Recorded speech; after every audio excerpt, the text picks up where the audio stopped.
سامعین حضرات، آپ دیکھ رہے ہیں Ghazi Qadri Islamic network YouTube channel. اس چینل کو سبسکرائب ضرور کریں، شکریہ۔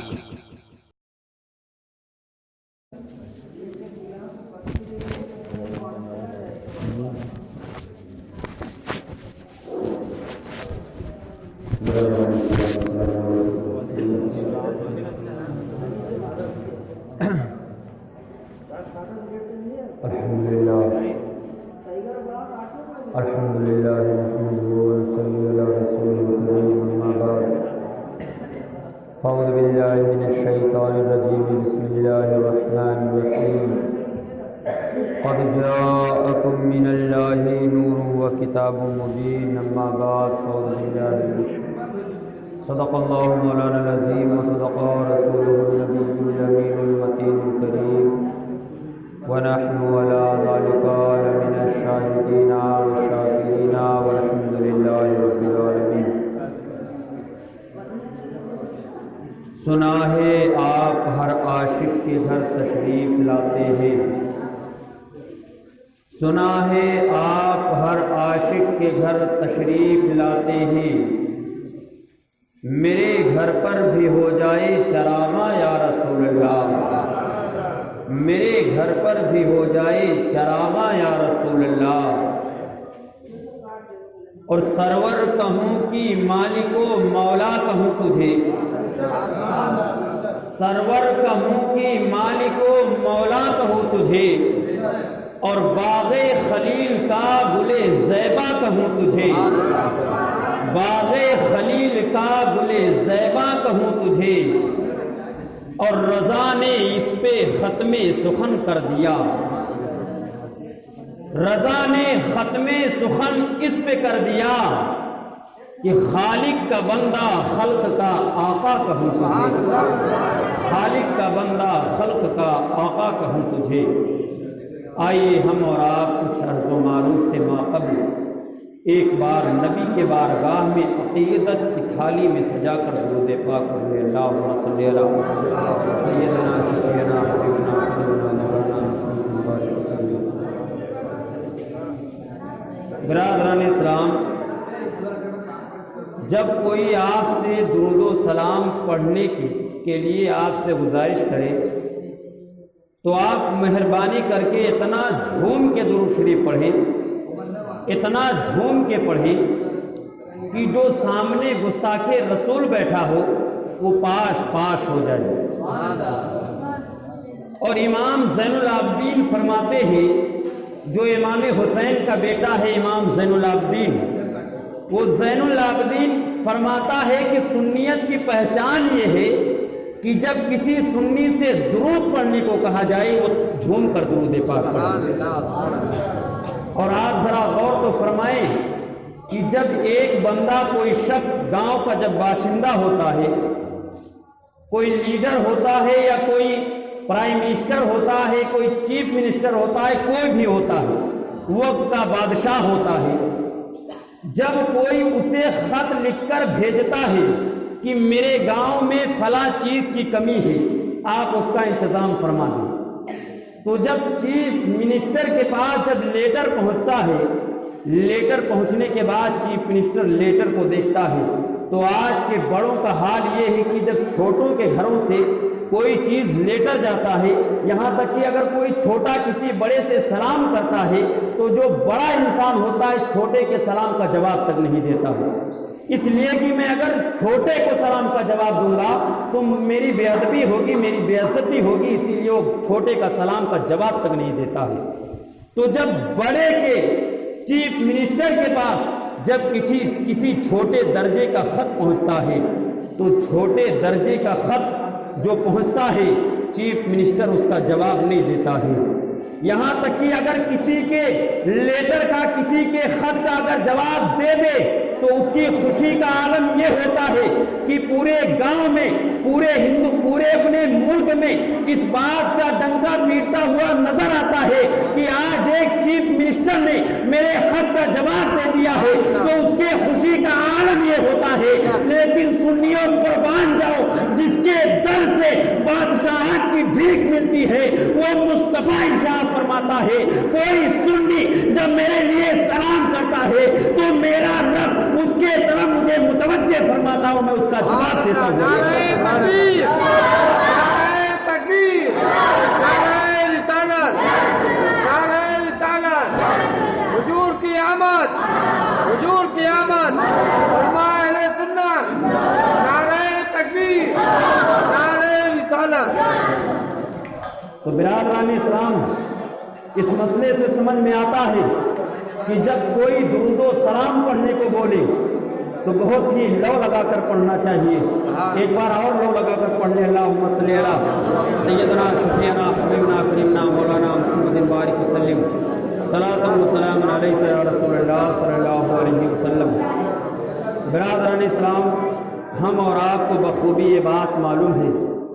کہ آج کی رات ہم اور آپ کے لیے بہت ہی مبارک و متبرک رات ہے، اس لیے کہ اس رات کے بعد جو صبح صادق آنے والا ہے اس صبح صادق میں ساری کائنات کا محسن جناب محمد رسول اللہ کی ولادت و سعادت ہوئی ہے۔ آپ اس پوری کائنات کا اگر مشاہدہ کریں تو آپ کو یہ بات معلوم ہو جائے گی کہ کبھی ایسا ہوتا ہے کہ ایک گاؤں کے لوگ خوش ہوا کرتے ہیں تو دوسرے گاؤں کے لوگ رنجیدہ ہوا کرتے ہیں۔ اگر گاؤں میں کوئی اچھی چیز آئے، کوئی ایسی چیز آئے جس کو دیکھ کر دل کو خوشی محسوس ہو، تو جس گاؤں میں وہ چیز آتی ہے اس گاؤں کے سارے لوگ خوشی کے عالم میں ہوتے ہیں۔ لیکن کچھ ایسے گاؤں اسی وقت میں ایسے گاؤں ہوتے ہیں جو خوشی اور مسرت کے عالم میں نہیں ہوتے ہیں۔ کہنے کا مطلب یہ ہے کہ ساری کائنات کا انسان ایک وقت میں، ایک ٹائم میں، ایک منٹ میں ہمیشہ کے لیے خوش نہیں ہو سکتا ہے۔ مطلب کیا ہے کہ اگر دنیا سے کوئی بندہ جب کوچ کرتا ہے، کوئی متقی اور پرہیزگار بندہ جب دنیا سے کوچ کرتا ہے تو جس گھر سے، جس گاؤں سے بندہ کوچ کرتا ہے یا انتقال کرتا ہے تو اس گاؤں میں آہو بکا ہوتی ہے، اس گھر کے لوگ، وہ گھر آتش فدا بن گیا ہوتا ہے کہ آج میرے گھر سے ایک انسان دنیا سے رخصت ہو گیا ہے۔ لیکن عرش اعظم اس بندے کے وصال پر، اس بندے کے موت پر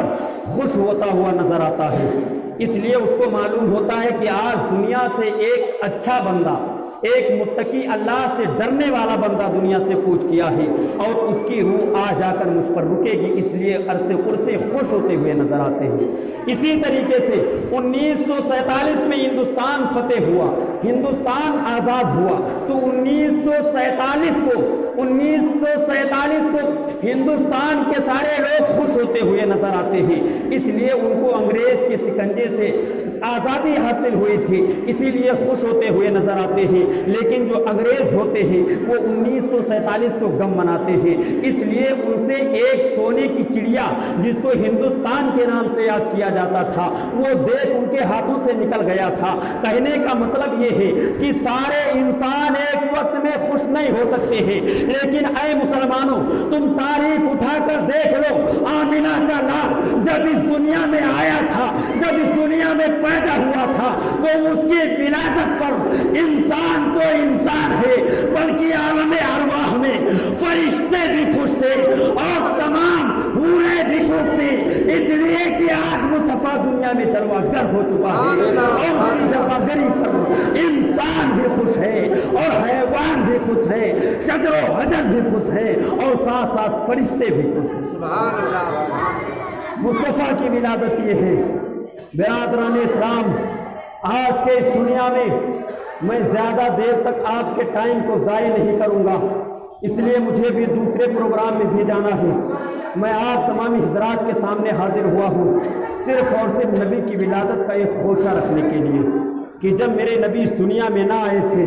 تو اس دنیا کا عالم کیا تھا، اس دنیا میں جو انسان رہتے ہیں